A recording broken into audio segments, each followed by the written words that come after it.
Hello दोस्तों, स्वागत है आज की हमारी वीडियो में। आज हम एक नई कहानी की शुरुआत करने जा रहे हैं। कहानी का नाम है मौत का दिव्य सम्राट। अध्याय नंबर 1, कालचक्र का द्वार और अंतिम जुआ। आखिरकार नियति ने मेरा साथ दिया। हिमालय की एक प्राचीन गुफा के भीतर सन्नाटे को चीरती हुई एक भारी और कांपती हुई आवाज गूंजी। उस व्यक्ति की मुट्ठी में एक ऐसा पत्थर था जो किसी नीलम की तरह नहीं बल्कि किसी मरते हुए तारे की तरह बैंगनी और हरी लपटें छोड़ रहा था। उसका नाम आर्यन शर्मा था। उसके चेहरे पर बिखरी सफ़ेद लटें उसकी महज 28 साल की उम्र का क्रूर मजाक उड़ा रही थीं। उसके होंठ रेगिस्तान की मिट्टी की तरह फटे हुए थे और उसकी आँखों के नीचे के काले घेरे उन 10 सालों की गवाही दे रहे थे जो उसने मौत से भागते हुए और उस एक चीज़ की तलाश में बिताए थे जो उसे दोबारा जीवन दे सके। 10 साल बीत गए। जब मुझे यह मृत्यु ग्रंथ मिला था तब मैं एक उत्साही युवक था। आज मैं एक चलता फिरता कंकाल हूँ। आयन ने अपनी जेब में से एक पुरानी काली चमड़े की किताब निकाली।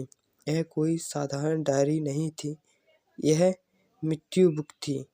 एक ऐसी रहस्यमय वस्तु जिसने उसे उसके शत्रुओं से प्रतिशोध तो दिलाया, लेकिन बदले में उसकी जीवन शक्ति को दीमक की तरह सोख लिया। अब मेरे पास खोने को कुछ नहीं है। या तो मैं इस दुनिया के कठोर नियमों को तोड़कर दूसरी दुनिया में नया जीवन पाऊंगा या फिर यहीं राख के ढेर में बदल जाऊंगा। हिमालय की उन बर्फीली और वीरान चोटियों को पीछे छोड़ते हुए आर्यन किसी तरह ऋषिकेश पहुंचा और वहां से उसने दिल्ली के लिए उड़ान भरी। विमान की खिड़की से नीचे देखते हुए उसे भारत की विशाल धरती का एक बिसात जैसी लग रही थी, जिस पर वह अब अपना आखिरी और सबसे खतरनाक मोहरा चलने जा रहा था। जब वह अपने पुश्तैनी घर पहुंचा तो आईने में अपना अक्सर चेहरा देखकर वह खुद सहर उठा। उसकी हड्डियां उभर आई थीं और चेहरे पर तेज गायब हो गया था। उसने एक लंबी और गर्म पानी की फुहार ली, जैसे वह अपने पिछले जन्म के सारे पाप और उस काली किताब की गंदगी को धोना चाहता हो। करो या मरो आर्यन, अब पीछे मुड़ने का कोई रास्ता नहीं बचा है।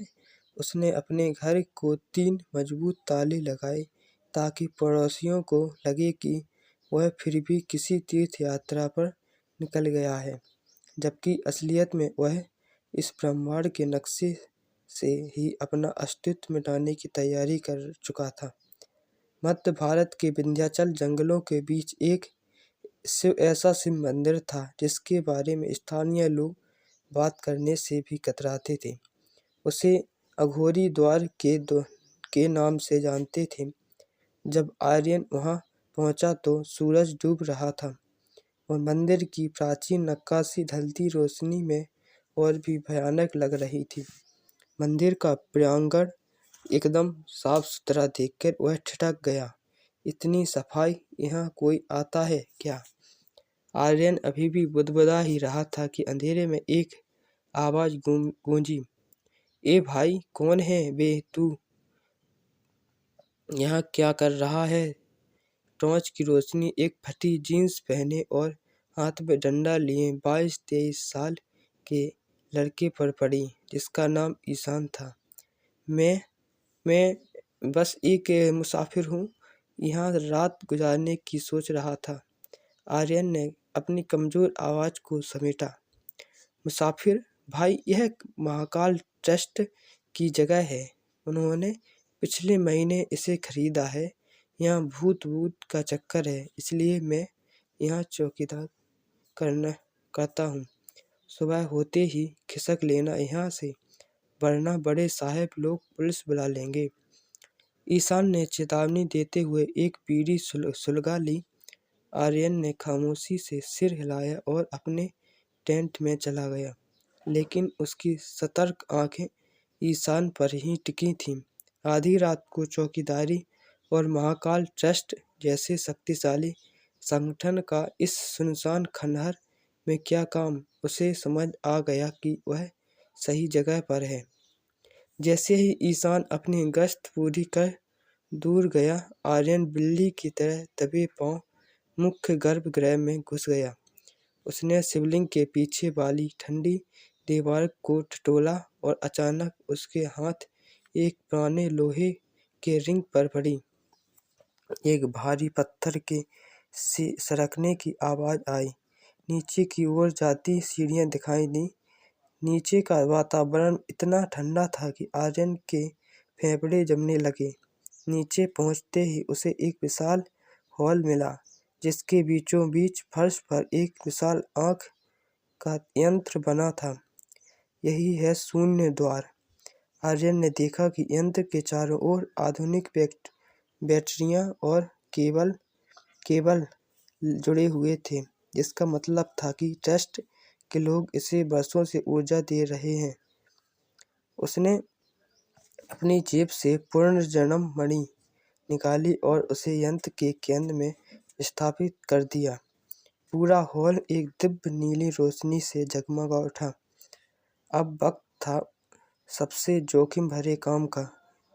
उसने डेथ बुक खोली और कांपते हुए हाथों से अपना ही नाम लिखा, आर्यन शर्मा। कारण आत्मा का स्थानांतरण। जैसे ही भौतिक शरीर नष्ट होगा, आत्मा मणि के माध्यम से दूसरे आयाम में जाएगी और एक नए युवा शरीर में प्रवेश करेगी। यदि दूसरी दुनिया में यह पुस्तक काम नहीं करती तो मृत्यु का यह आदेश निरस्त माना जाए। यह जुगा है।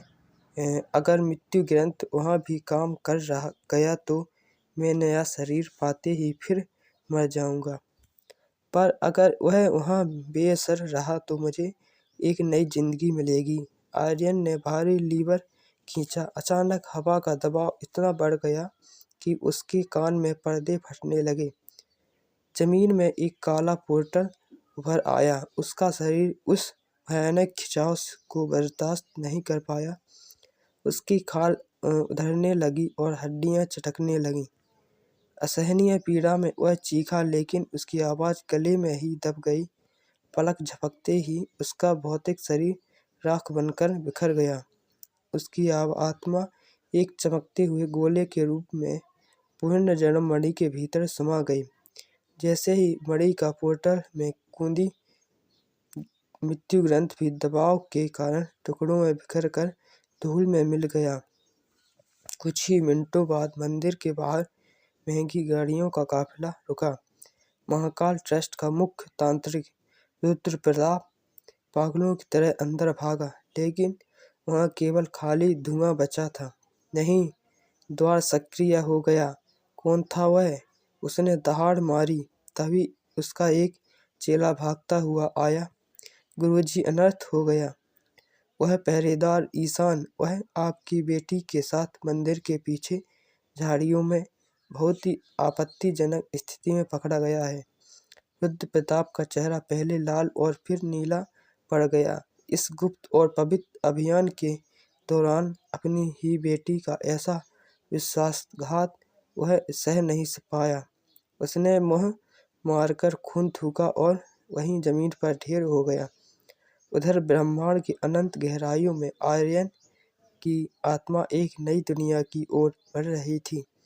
वहाँ न तो कोई उसका दुश्मन थे, न उसकी पुरानी बीमारी और न उसकी इस दुनिया में कोई नियम। क्या आर्यन को एक नया सफर मिलेगा? क्या मृत्यु ग्रंथ का कालचक्र उस नई दुनिया में थम जाएगा? जानने के लिए सुनते रहिए हमारे साथ।